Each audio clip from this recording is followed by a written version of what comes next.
It's burning. Okay. That's hot. Holy whew. Ha. It's staying. I don't know what to do.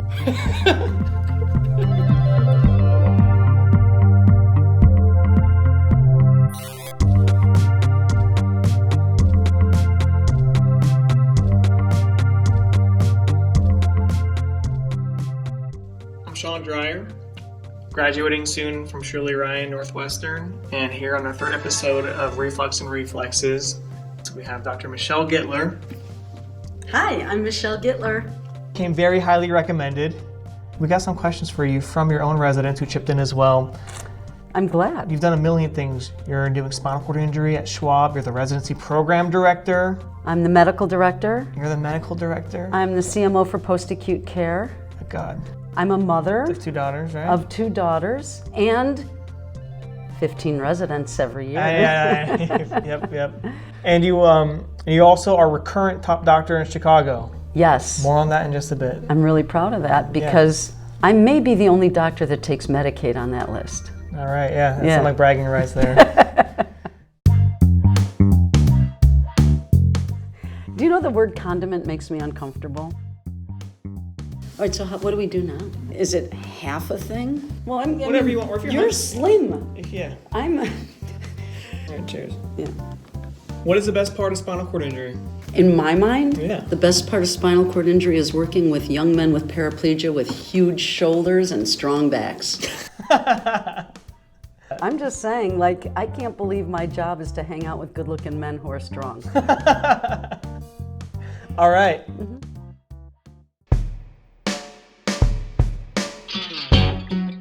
So that's number 2.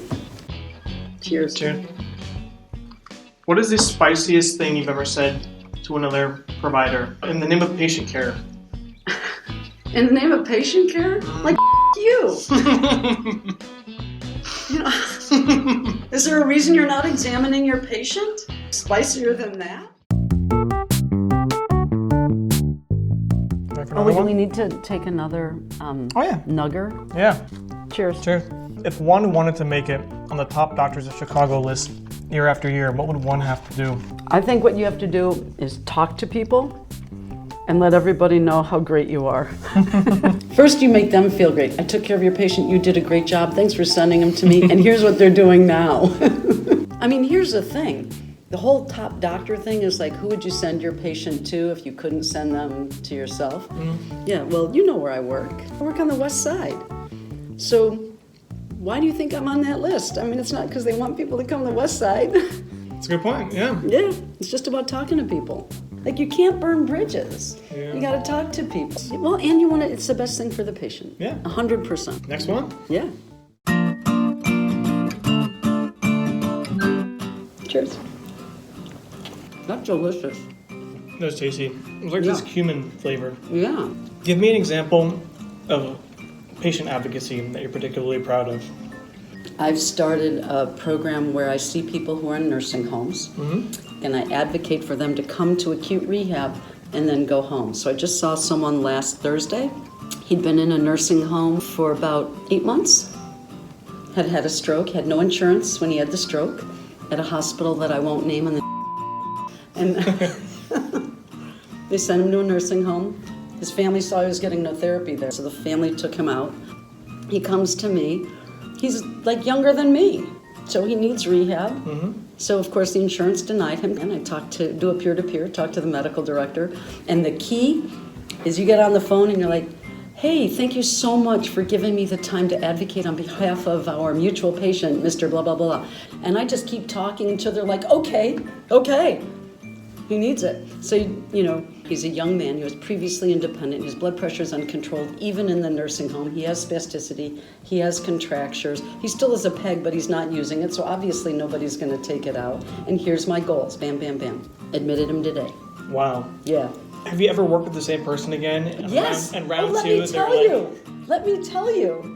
A guy who was doing peer-to-peers, I'm like, hey, it's, you know, this is Dr. Getler. He's like, I know, we've talked before. How's your family? How's Chicago? I'm like, oh, fine. Oh, you're the Michigan guy. How are you? He's like, how's the person we approved last time? I'm like, they went home. Nice. It's like, when you call, I know it's okay. Nice. I say, I want to be your best partner. I want you to know when you hear my name that I'm not messing around when I call you. I'm not, if they need it, they need it. And if they don't, they don't. Yeah, it's pretty good. Yeah. I see why you got the top doctor now. Oh, that and my mother voted many times. This is my favorite. Tastes pretty good, right? Mm-hmm. It all goes downhill as far as taste goes from here. Oh, okay. I see. It's just hot, hot, hot, hot, and hot. How do you balance being an attending physician, doing patient care, medical director, residency program director, and a mother? Oh, there is no balance. That's a misnomer. Really, it's more about not letting the things that you throw up in the air hit you on the head. I was quadruple booked for 1 hour session. You wait long enough, most of them cancel, and I look like a good guy. That is way too risky. And if they don't? If they don't, you just say, you always get to say, patient care takes priority. Even if I'm not doing patient care, I'm like, oh, patient care takes priority. I am a consummate multitasker. You have time for yourself and things you like doing outside No, of? absolutely not. Okay, good. So the heat part is like after you cough. Oh yeah, it kind of creeps in. Yeah. And there's like this additive, cumulative effect. It's gonna be great. Yeah. As a follow-up to that question, who do you like more? Your kids or your residents? That is a really, did you talk to my daughter? No. So this is an ongoing issue. My daughter, Lila, in particular, but Hannah too, they have always been jealous of the residents. As soon as they knew there were other children. So in order to make sure that there's food for the residents, because like you guys got to eat all the time, we do a Costco run. Well, the residents can get stuff that I won't let my kids get. Like Easy Mac, Yeah. sweet cereal, Pop-Tarts. Yeah. They're like, how come they get it? Yeah. So you didn't really give me a real answer. Yeah, no, I'm avoiding that. Yeah.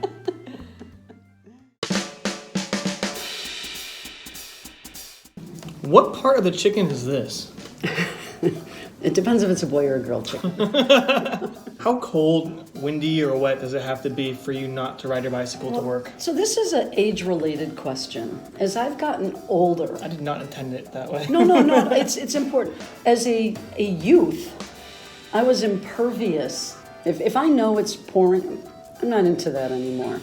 I'll ride while it's cold as long as there's nothing frozen on the ground. Like how cold? As long as my chain doesn't freeze. That's crazy. I have gone swimming here when I was a resident. From starting from the where? north side. Down the lake. North Avenue, and swam down to Oak Street part. Yeah. Why? Do you just show up at work like sweaty and especially in the summer? You just from biking? Yeah, it's gross. You have like a It shower. stinks. Do you have like a shower or something? Wait, so yes, I do shower. In general or at work? At work. Okay. At work, more than at home. Now I shower in the call room, which is probably way more dangerous. The resident call room? There are other people that shower. So like Jack that you're going to hang out with, Yeah. he showers. In general or Yeah, just before but work? let me just say he doesn't wipe out the tub either. Classic Jack. Classic. Yeah, what's a daddy sauce? Oh my god. Cheers. Oh yeah. Yeah? Yeah. It's hot. But Not tasty. no. No flavor to that at all. No, these are not going to be flavorful anymore. No. This is now just to punish each other. Yeah. It's not pleasant. It's kind of like riding your bike when your underwear goes up your crack. You're trying to dig it out while you're riding. I don't know. This one comes from your residence. Oh. Okay. So, 90s was a peak time for gun violence in Chicago. Yeah. What was working in spinal cord injury medicine like at that time? It was humbling and amazing. It was amazing. How? People were so resilient. And I made so many dear friends. It was different. People were, there was this credo, and there was more understanding of where you belonged and what you were a part of. So the gangs were much more specific in the 90s. Now it's a bunch of cliques. Then people were, this is our community, this is what we do, this is who we are, this is our alphabet, this is our, our constitution. And I felt really protected. Like I'm taking care of them and they're protecting me. When I started at Schwab, there was a project called Ogden Gardens right next to it. It was a low-rise project. And I would have patients that wouldn't show up to clinic, and I would send my residents to the projects to go find them. Oh my God. Yeah, and sometimes I would go. And even now, there's sometimes I'm walking down the street and someone will be honking with tinted cars, and I'll be like, yo, Dr. G. And Nice. people have lives. And little boys don't grow up dreaming of getting shot and paralyzed. Yeah. Right? Little boys, no matter where and little girls, they want to be, happy and smart. I think that what I learned then, because there were so many people injured, was like taking a deep breath and giving myself permission to give them permission to just be and learn who they are and who their family is. Yeah. And who their kids are. That's great. That's very Spinal Cord. It is. You have that time with them. Yeah. We're at Ghost Reaper. Did you notice my pinky up here? Yeah, though? very, very fancy. Yeah. I feel it in my nose. You taste the miso? Nope. I don't taste any miso. That's a lie. This is just like paint with hot sauce on it. My people, the Jews, we make kids eat horseradish for Passover. So we should suffer the way our forefathers suffered. Next section's called Explain That Photo. Uh-oh. Okay. What is happening here? Okay. Well, Schwab Rehabilitation Hospital entered into a management agreement with Mary Freebed Hospital. And this is Halloween, so the lady next to me is Mary, and I'm a bed. Oh, I see. Why'd you pick a chicken pillow? It's the only one I had in my office. I wasn't going to touch a patient pillow. Are you kidding? Who knows where those have been? Yeah, well, You know where they've been.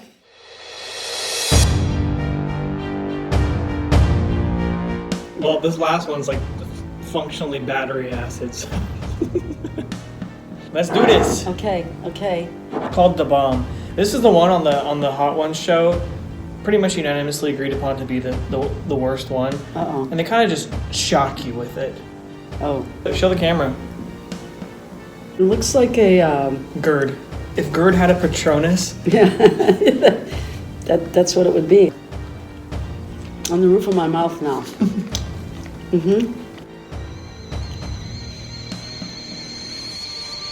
Holy yeah. Oh God. Oh my God. This is for you. Thank you. You're welcome. And to all your residents. Love you. Okay. That's hot. That's really hot. I know, right? It's painful. Whoa. All right, my whole mouth is on fire now. May I have some milk? You're gonna have milk, yeah. Does it help? I don't know. It's burning. It's staying. I don't know what to do. Woo. What's your message to all the trainees out there? Do it because you love it, and love it because you do it great. That's what I would say. Wow. You can tell when people love it, and you know what? You can tell when they don't. I mean, we've all met people who score really high, and you don't want them taking care of your mother. Yeah, they're mostly like in. You can tell when people love it. You need to be honest with yourself about the program that's going to make you be the best you, instead of the program you think you need to go to. Yeah. No matter how crappy the day is, there are those things that happen that make you think, I love my job. I just love it. That's episode 3 of Reflux and Reflexes. Thank you, Dr. Gittler, Thank for you. joining us. My pleasure. Thank you for all the bleeping I'm going to have to do in this video. Anytime.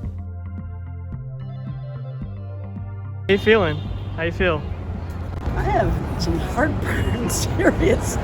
Do you have any Tums? No, I don't.